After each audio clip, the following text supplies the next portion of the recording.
Oui, enfin, le coltan extrait sur votre territoire ou sur le territoire de votre voisin, c'est un peu comme le pétrole extrait ici ou là. C'est impossible de savoir. C'est un coltan, c'est pas marqué Made in Rwanda ou Made in République démocratique du Congo dessus. Vous voyez, c'est le problème. Et là, en l'occurrence, ces 120 tonnes, ils passent bien de l'autre côté. Je suis désolé, monsieur le député, ces tonnes ne passent pas du côté du Rwanda. Et j'aurais compris si le Rwanda n'avait pas de coltan, mais le Rwanda a du coltan. Et encore une fois, comme je l'ai proposé à votre collègue, je vous invite. Vous ne voyagez pas ensemble, d'accord. J'invite à venir. Vous avez seul le micro pour l'instant. Enfin, j'entendais quelqu'un me... Oui, mais chacun se parler, mais vous avez le micro. Merci, monsieur le député. Exprimer ma position, donc je lui dis sur le génocide. Et oui.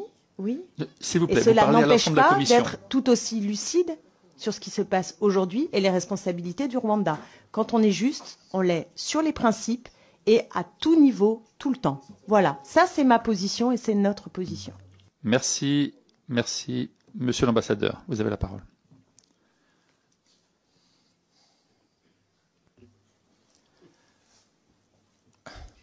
Monsieur le Président, Mesdames et Messieurs les députés, si vous permettez, je vais juste commencer par commenter un peu sur le... Ah, ne vous y mettez pas vous aussi, monsieur l'ambassadeur. Non, mais c'est une précision. Je vous en prie. Je n'ai pas entendu la conversation. Allez-y, j'essaie de mettre une touche. Juste une précision. On parle du génocide des Tutsis. S'il vous plaît. On parle du Monsieur l'ambassadeur, génocide du Tutsi. Des Tutsis, pas du génocide du Rwanda. Et cette position victimaire, c'est vrai que elle est... Je trouve plus les mots. Nous sommes choqués, nous sommes indignés que de tels propos soient tenus. Monsieur l'ambassadeur, ça ne figure pas, monsieur l'ambassadeur, ça ne figure pas. Personne n'a pris la parole pour dire ça. Monsieur l'ambassadeur, répondez à la question de monsieur Berville. Personne n'a pris la parole pour évoquer ce point et cette position. Donc, je peux continuer, madame la députée? Monsieur l'ambassadeur a la parole. Sauf s'il n'y avait pas de micro, peut-être, mais j'ai entendu ce qui a été dit, c'est pour ça que je vais commenter et je m'arrête là. Très bien. On va avoir des questions liées encore à cette situation. Je m'en tiendrai aux réponses, mais la question... Monsieur l'ambassadeur, répondez à monsieur Berville qui a posé une question. Vous n'écoutez pas ce qui est dit par ailleurs. Monsieur le Président, je vais répondre à monsieur le député Berville. 3 questions. La première liée à la notion du lien entre le Rwanda et le M23. Je crois que j'ai été précis tout à l'heure. Nous n'avons pas, le Rwanda n'a pas de lien avec le M23. Malheureusement, et c'est pas, ne m'adresse pas nécessairement à M. Berville, mais il y a ce narratif un peu simpliste où on pense que parce que les gens du M23 parlent une langue qui est le Kinyarwanda, on pense qu'ils sont rwandais. Ce sont, je le précise, des Congolais. Et ils se revendiquent également comme Congolais. Il ne vous viendra pas à l'esprit, je pense, ici, de dire à un Strasbourgeois qui parle allemand qu'il est allemand. Même chose, le fait qu'ils parlent Kinyarwanda, que ce sont des populations rwandophones, ne les empêche pas d'être des Congolais.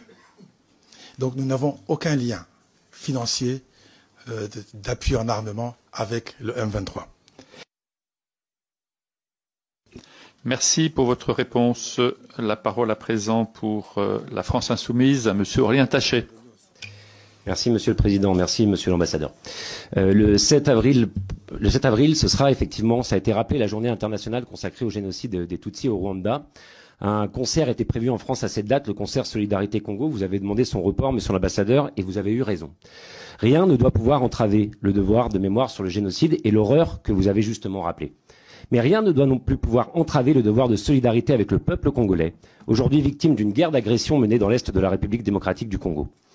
Après la défaite temporaire du M23 en 2013, 11 pays de la région des Grands Lacs, dont le Rwanda, se sont mis d'accord pour mettre un terme au conflit le plus meurtrier depuis la Seconde Guerre mondiale et garantir la paix au Congo. Ce protocole d'Addis Abeba imposait à ces États le respect de toutes les souverainetés et proscrivait toute forme d'ingérence interne dans les pays voisins. Alors, monsieur l'ambassadeur, j'ai bien compris que vous nous disiez que votre pays n'avait aucun lien direct avec le EM23. Tous les documents de l'ONU et des instances internationales disent l'exact contraire. Tout démontre qu'aujourd'hui, votre pays est le principal financeur de ce mouvement et que votre armée est même présente, malgré vos dénégations ce matin, sur le sol congolais. Vous nous dites qu'elle est là pour assurer finalement la sécurité de l'État rwandais et pour protéger la communauté Tutsi qui serait encore persécutée. Et si c'est vrai, c'est évidemment totalement inacceptable et il faudrait mettre un terme immédiatement. Mais qu'est-ce que vous pouvez nous apporter comme preuve de l'effectivité d'un seul acte attentatoire à la sécurité du Rwanda dans la période récente commis depuis le territoire congolais ou de cette persécution? Car tout porte à croire au contraire que l'objectif premier du M23 et de l'armée rwandaise est de capter les nombreux minerais que compte la région. Tout cela est en revanche parfaitement documenté. L'ONG Global Witness estime par exemple que 90% du volume de cobalt exporté par le Rwanda est introduit illégalement dans le pays depuis le Congo. Aucune action de groupe terroriste n'est effectivement tolérable, mais aucune action de groupe terroriste ne peut justifier non plus le massacre de populations civiles ou la volonté d'annexer un pays. Alors, monsieur l'ambassadeur, je vais vous poser une question simple. Est-ce que votre gouvernement compte ou non appliquer la résolution 2773 du Conseil de sécurité qui demande le retrait immédiat des troupes rwandaises et du territoire congolais et la cessation de tout appui au M23? Et est-ce que, puisque vous avez parlé de solution politique, la solution politique que vous imaginez, enfin celle que vous avez à l'esprit, garantira bien l'intégrité territoriale de la République démocratique du Congo? Merci. Merci, monsieur le député. Monsieur l'ambassadeur, je vous laisse quelques secondes et vous avez la parole quand vous le souhaitez. Merci beaucoup, monsieur le député. Je crois que j'ai dit tout à l'heure, au risque de me répéter, les rapports des experts des Nations Unies, nous refutons. Et je le dis, je le précise ici, les rapports des Nations Unies. Je suis désolé, ils ne sont pas la Bible, les rapports de ces experts. Et encore une fois, il n'y a eu aucune autre preuve, sauf des rapports. Ils ne sont pas venus sur le territoire, ils ne sont pas venus sur le terrain. Ils étaient à Kinshasa et ont fait des rapports. Ils sont retournés à New York et ont écrit des rapports que nous refutons. Encore une fois, nous n'avons pas de troupes sur le sol congolais. Merci, Monsieur le Président. Monsieur l'ambassadeur, vous avez affirmé que le M23 est une armée congolaise défendant des Congolais réfugiés dans votre pays, au Burundi et d'autres. Pourtant, plusieurs rapports, et ça a été dit plusieurs fois par tous mes collègues, documentent un soutien logistique et militaire du Rwanda. Vous avez contesté la fiabilité de ces rapports. M23. Certes, nous comprenons leur combat parce que, comme je l'ai expliqué dans mon propos liminaire, voici une force qui défend des populations rwandophones se trouvant dans les terres du Kivu, sur leurs terres, et lorsque des résolutions ou des experts leur demandent de se retirer, ils vous répondent se retirer pour aller où? Ils sont chez eux. Ce sont des Congolais d'expression rwandaise, mais ce sont des Congolais. Des Congolais dont une partie d'entre eux a pris les armes pour défendre les leurs.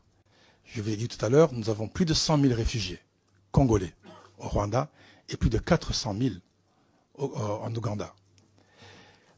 Sur votre dernière question, possible d'arrêter l'implication des M23, c'est ça? Écoutez, le soutien à M23, je crois que j'avais déjà répondu sur le soutien à M23 et je m'arrêterai sur ce point-là. Merci, monsieur l'ambassadeur. Je donne la parole à présent pour la gauche démocrate et républicaine à monsieur Jean-Paul Lecoq. Merci, monsieur le président.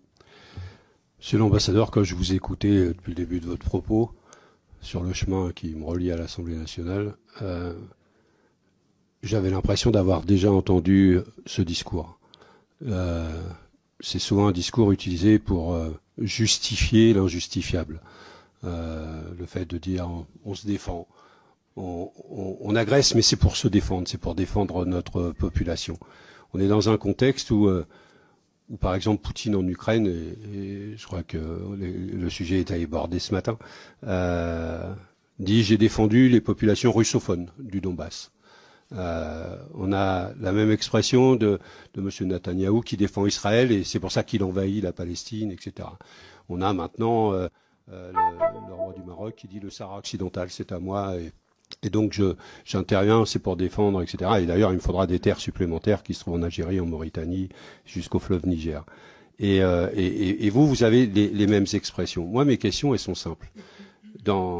Puisqu'il y a débat, donc je vais pas savoir qui a raison, qui a tort. La justice internationale est là pour ça. Moi, j'ai pas la capacité d'enquête. Ce que je sais, c'est que ma force politique, le Parti communiste, a pris position et a défendu le peuple rwandais quand il y avait le génocide et a pris position et a réagi à ce moment-là.